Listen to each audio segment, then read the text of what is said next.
Welcome into this week's show, Bachelor Nation. You're watching Thrift Store Rundown, bringing Hollywood home on a budget. We'll get to the magazine in just a bit, but there are two stories that we need to catch you up on.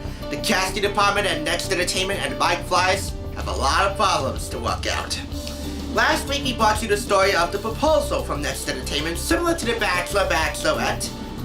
Now we're bringing you the story of Michael J. Friday, one of the contestants in the second episode, who is being accused of facilitating a sexual assault.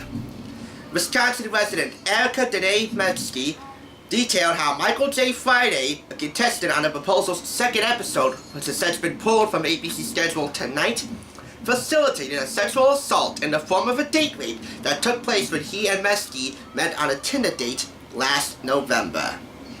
Now ABC has since pulled the episode from its schedule tonight.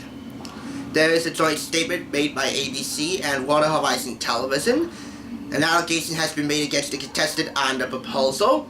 While it was not related to the contestant's appearance on the program, Michael J. Friday was eliminated in the first round of this episode. We take it very seriously. ABC and the producers of the proposal are pulling the episode while this matter is under review. Now the proposal is being slammed for claims of hypocrisy. Erica should be commended for speaking out, and Michael J. Friday, this douchebag, should be jailed. The Me Too movement sees no end in sight, and it definitely applies to the Bachelor and Bachelorette franchise, and really Next Entertainment as a whole. Now this comes on the heels of one of Becca's suitors, Lincoln Adeem, who was recently convicted of indecent assault and battery after groping a woman on May 30th, 2016 on a harbor cruise ship. With the following penalties I'm about to read to you, you would think for a second if you didn't know any better, he just pled guilty or no contest. For this crime, he was ordered to stay away from the assault victim and attend 3 Alcoholics Anonymous meetings per week during a 2-year probationary period. He will also have to register as a sex offender. If he does not comply with the judge's orders, Adeem will have to serve 1 year in a correctional facility. Warner Brothers issued a statement saying, quote, "No one on the Bachelorette production had any knowledge about the incident or charges when Lincoln Adeem was cast, and he himself denied ever having engaged in or having been charged with any sexual misconduct. We are currently investigating why the report did not contain this information, which we will share when we have it." By the way, he's not the only suitor on Becca's season to make headlines. One of the contestants, Garrett, who received the first impression rose, was slammed for liking Instagram posts that contained homophobic, transphobic, and anti-immigrant sentiments. In case you don't know, Lincoln Adeem is black. Not trying to play the race card, but it seems that the casting department at Next Entertainment has gotten over one hurdle: race relations. Now they have another hurdle to get through: safety and security. Because the Me Too movement sees no end in sight. Lacey Pemberton, the casting director, who I assume is also responsible for the proposal casting, she's gotta go. She's gotta go today. Because she and her casting department have done a piss-poor job of doing background checks on these contestants. Mike Fleiss and the casting department of Next Entertainment have blood on their hands. That said, I thought I would go lightly into this edition of Us Weekly. This is from January 9th, 2016, and do only one of each. Roses, meaning The Bachelor. In this case, we're going to talk about The Bachelor, even though we're airing it on the night of The Bachelorette. Tonight, Becca and the guys go to Vegas. About that time, the Bachelor franchise heads to Vegas. And one for Rosewood.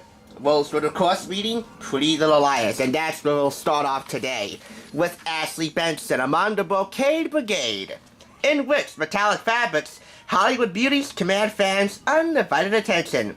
And there's our sexy, sexy, sexy Hannah Marin among the elite, in a $6,995 Michael Kors Collection silver metallic dress. How Babe Elizabeth does she look? Next, let's talk about Nick Viall, finally finding love, and flopping, again. The Bachelorette cast-off didn't succeed, so he tried and tried and tried again, until he got his chance on the main stage, and failed once again. This is his interview with Us Weekly, going inside his short search to find Mrs. Right. and Paradise Lost. As you can see here on the bottom right corner, the journey is over for Amanda Stanton and Josh Murray. 6 months after popping the question on Bachelor in Paradise, the ex-baseball pro has moved out of the Irvine, California apartment he shared with the 26-year-old mother of daughters Tinsley and Charlie. So, these two didn't find love. Nick didn't find love. I fear for Becca Kufrin right now. By the way, this is just one of 3 Nick photos that we see here. Actually, one of 4. Here's another one. In the Us Must section, a 3 out of 4 star review for this season of The Bachelor. Despite all of his faults and shortcomings, it was pretty entertaining to watch, especially after the final rose and the Women Tell All, which mostly people will assume is pretty boring. Why? It's as scandalous and candid as it can get, the Women Tell All. By the way, this still counts as one Bachelor profile because even though there are 4 Nick profile pictures, including one in the contents listing at the beginning of this magazine, it still counts for just one feature on Nick for The Bachelor. So, one Bachelor, one Pretty Little Liars. There are also mentions of Arnold Schwarzenegger, Cameron Dallas, and Chrissy Teigen if you're into her. That's it for this edition of Roses and Rosewood. Hopefully we'll have some lighthearted news to share with you next week. Until then, thanks for watching, and don't forget to stop and smell the roses, Bachelor Nation, and just a word of caution, be careful. Some are a bit foul than others. That's the Thrift Store Rundown, bringing Hollywood home on a budget. Be safe out there, daters.